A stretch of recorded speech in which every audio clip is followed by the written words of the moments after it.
Aiuto ste barulle, e n'hai un certo rimorso. Ne ribongo la mia benna, e voglio tornare a posto per diventare quanto è possibile l'onore di un sangue gorso. En juger par le bruit, la chose venait du côté de la montagne, et même elle était déjà dans le bourg là-bas, dans le quartier Saint-Lazare. Les maisons fumaient de poussière, comme si elles s'écroulaient dans leurs gravats. « Trop beau !» je dis, le cordonnier. Et puis, c'est venu le temps de la pourriture. La vigne est pourrie, une tache sur la feuille, comme un doigt sale, et tout se sèche. Sa bouche resta ouverte, au fond de sa barbe, pour d'autres mots. On entendait maintenant des cloches et des sonnettes, et, à ras de terre, un bruit de pieds, et, à hauteur du ventre, un bruit de bêlements et de cris d'agneau. « Burle, qu'est-ce que tu en dis ?» appela Malane. « Des moutons, dit Burle. » Il parlait rare, en écrasant son mal de poitrine entre ses vieilles dents. « Des moutons ? Mais jamais de ma vie un tel bruit !» Le cordonnier dit dans sa barbe : « La guerre, c'est cette guerre qui les fait descendre. » Du coup, autour de lui, on ferma la bouche et Burle même comprit là-haut et les autres comprirent. Tout seul. Devant les moutons, l'homme était seul. Il était seul. Il était vieux. Il était là, à mort. Il n'y avait qu'à voir son traîné de pied, le poids que le bâton pesait dans sa main. Mais il devait avoir la tête pleine de calculs et de volonté. Il était blanc de poussière, de haut en bas, comme une bête de la route, tout blanc. La bête prit le tournant de la route. Cléristin avait mis ses lunettes. Il plissa le nez et il regarda. « Mais c'est le bélier, il dit. C'est le mouton maître. C'est le bélier. » On fit oui de la tête tout autour de lui. On voyait le bélier qui perdait son sang à fil dans la poussière. Et on voyait aussi la dure volonté de l'homme qui poussait tous les pas en avant sur le malheur de la route. Julien monta à l'échelle et prépara le foin en l'arrachant au tas. Ça sent épais. C'est épais sous la langue et sous le nez, comme du gros vin. Ça semblait une grande fleur qu'elle ouvrait à coups de fourche. Chaque fois, la fourchée fumait dans la lumière du fanal. Là-haut, elle alluma la bougie, puis elle la recula. La chaleur pouvait faire casser le globe de la pendule. Sous ce globe, justement, il y a un morceau de bouquet en fleurs, d'oranger, des fleurs de cire, et puis un bout de mousseline blanche. Et voilà la photographie du Joseph, et puis d'elle, le jour de la noce. Ses gants de fil blanc, ce n'était pas commode. Le Joseph a de l'oranger à la boutonnière. Oh, le monstre! Elle délaça sa jupe et son jupon, et elle les baissa à la fois, et puis elle tira ses jambes nues du tas d'étoffe. Elle se frotta les hanches de toutes ses forces. Cette poussière de foin est partout, on se dirait noire de puce. Elle avait une grande envie d'être un peu nue tout entière, d'avoir autour de la peau cette belle nuit aigrelette, pleine d'étoiles, de se faire prendre comme ça dans les bras froids du vent des Alpes, de ce beau vent laveur qui vous mettait du petit lait dans la cervelle. L'artilleur appelle « Thérèse !»« Oui, répond Joseph, je suis là. » L'autre s'est mis à parler. C'était tout barbouillé de râles et de cette respiration qui se gorge au plein de l'air. Joseph a entendu le petit, puis seul, puis seul. Encore une fois, puis le petit, le petit. Et oui, le petit, a dit Joseph, oui, ne t'inquiète, va. Ça a fini dans un gargouillis, puis l'autre a craché une chose molle sur sa couverture. Il respire mieux. Ce doit être une petite motte de sang caillé. Jules dort. L'aube est devenue toute sournoise. Là, l'artilleur est mort. Il a essayé un long soupir et au milieu, c'était fini. Jules dort toujours. Il est rouge à la pomme des joues et pâle autour sous sa barbe. Il n'a pas mauvais air, pense Joseph. Alors oui, pour l'artilleur, ça s'est calmé. C'était encore un peu de vie qui lui soutenait la poitrine ronde.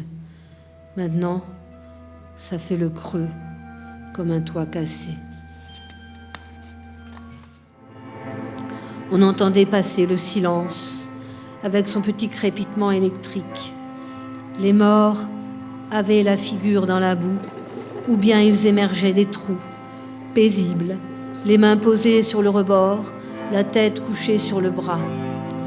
Les rats venaient de les renifler, ils sautaient d'un mort à l'autre. Ils choisissaient d'abord les jeunes, sans barbe, sur les joues. Ils reniflaient la joue, puis ils se mettaient en boule.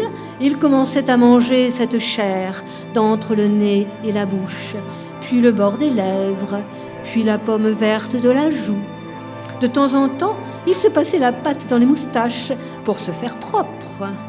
Pour les yeux, ils les sortaient à petits coups de griffes. Ils léchaient le trou des paupières. Puis ils mordaient dans l'œil, comme dans un petit œuf, et ils le mâchaient doucement, la bouche de côté, en humant le jus. Quand l'aube n'était pas encore bien débarrassée, les corbeaux arrivaient à larges coups d'ailes tranquilles. Ils cherchaient le long des pistes et des chemins les gros chevaux renversés. À côté de ces chevaux, aux ventres éclatés comme des fleurs de caprier, des voitures et des canons culbutaient, mêlaient la ferraille et le pain, la viande de ravitaillement encore entortillée dans son pansement de gaz, et les baguettes jaunes de la poudre à canon.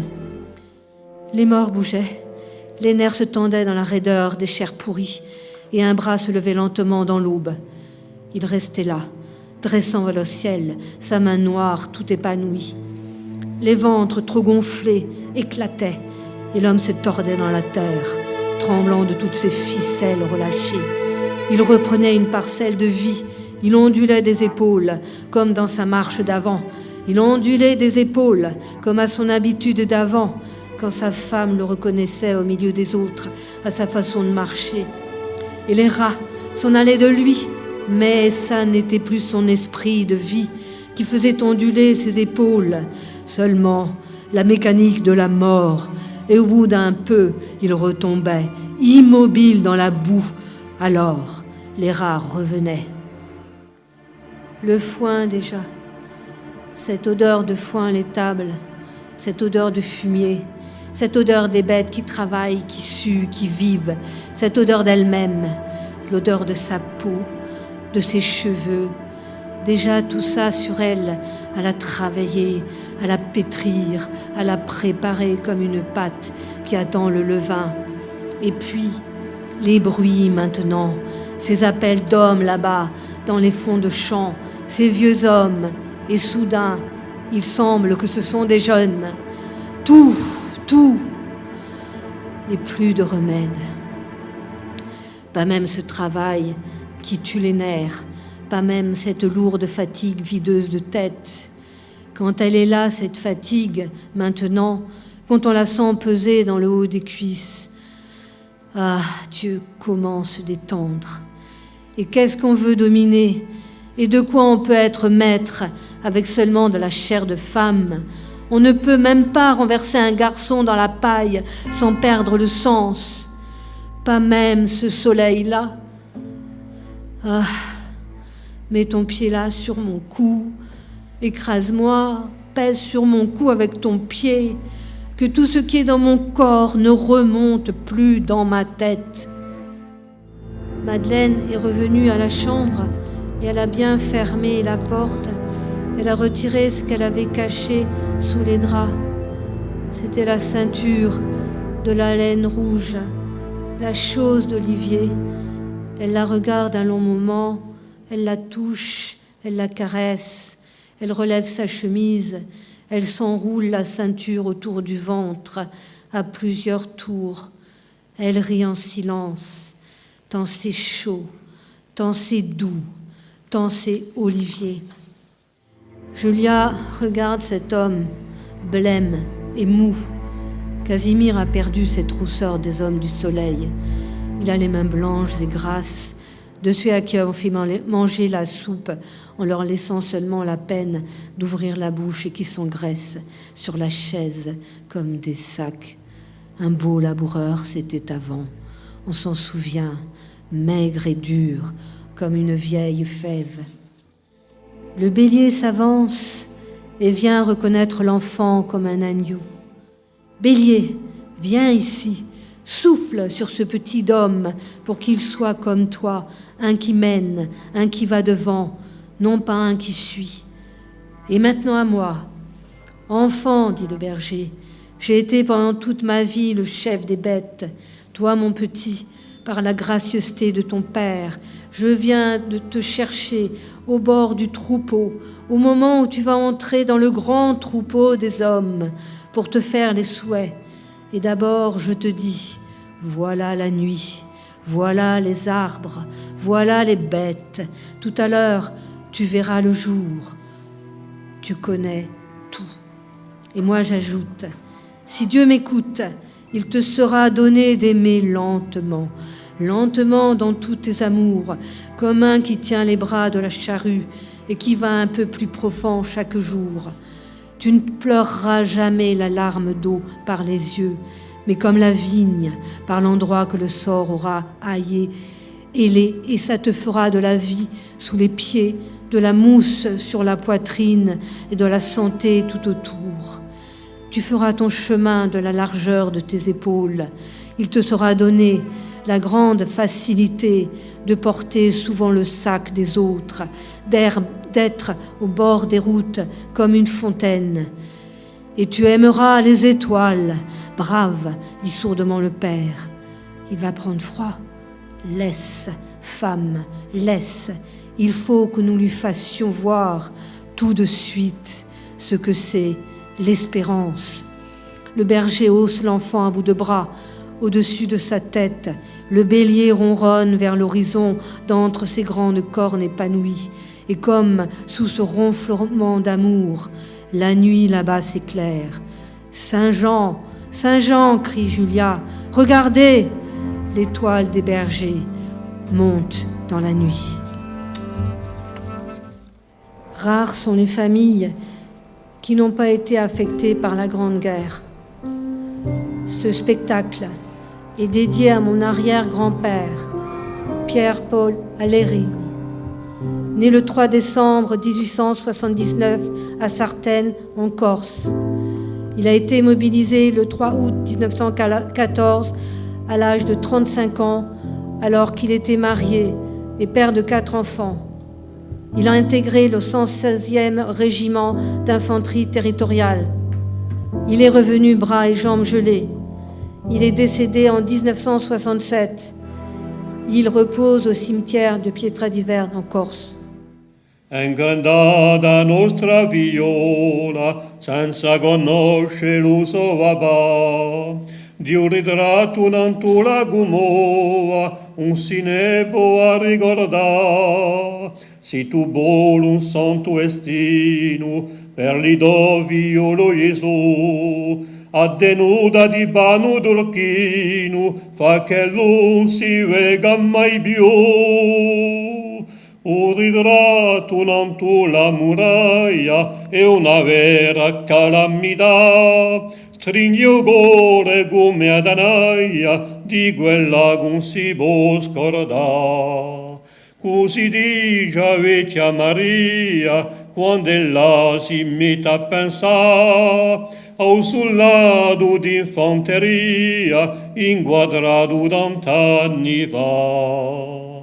E di boia vecchia Maria un mondino non si caccia più, i sidelia chiamano zia, danno un fiore di gioventù.